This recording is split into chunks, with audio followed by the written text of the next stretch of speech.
Assalamualaikum warahmatullahi wabarakatuh. Shalom, Namo Buddhaya, Om Swastiastu, salam kebajikan, salam sejahtera bagi kita semua.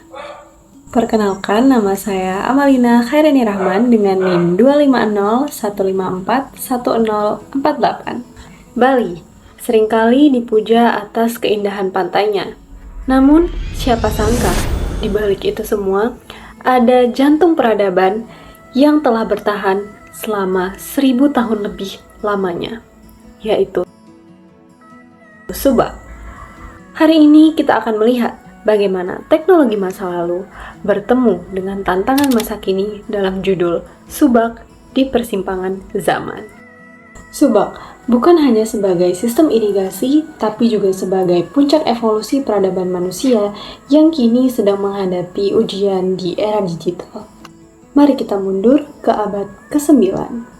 Berdasarkan prasasti Sukawan, pada tahun 822 Masehi, masyarakat Bali kuno telah mengembangkan teknologi hidrolik yang luar biasa.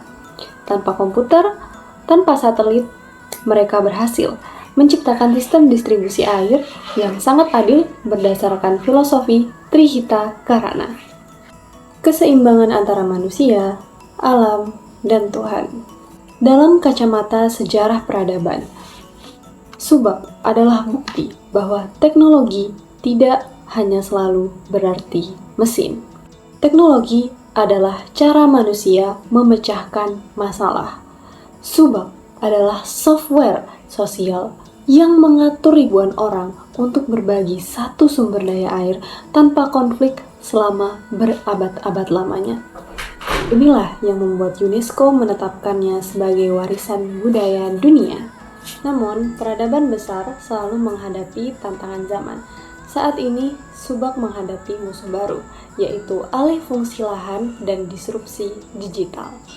Berdasarkan data BPS Provinsi Bali, setiap tahun kita kehilangan ribuan hektar sawah yang berubah menjadi beton pariwisata.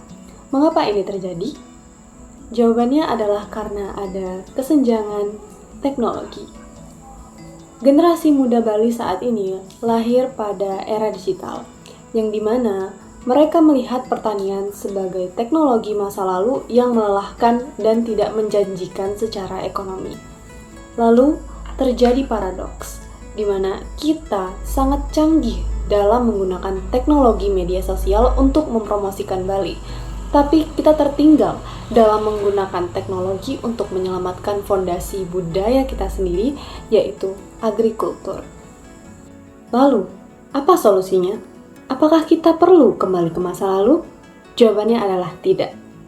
Solusi yang bisa kita lakukan saat ini adalah revolusi Subak 4.0, di mana kita harus memasukkan elemen teknologi modern ke dalam sistem kuno ini tanpa merusak nilai spiritualnya. Beberapa upaya telah dimulai di Bali, seperti penggunaan IoT, Internet of Things, untuk memantau debit air dan kualitas tanah secara real time. Ada juga pemanfaatan smart farming yang dikembangkan komunitas petani muda untuk memutus rantai distribusi yang tidak adil. Dengan teknologi ini, bertani bukan lagi soal lumpur semata, tapi soal manajemen data.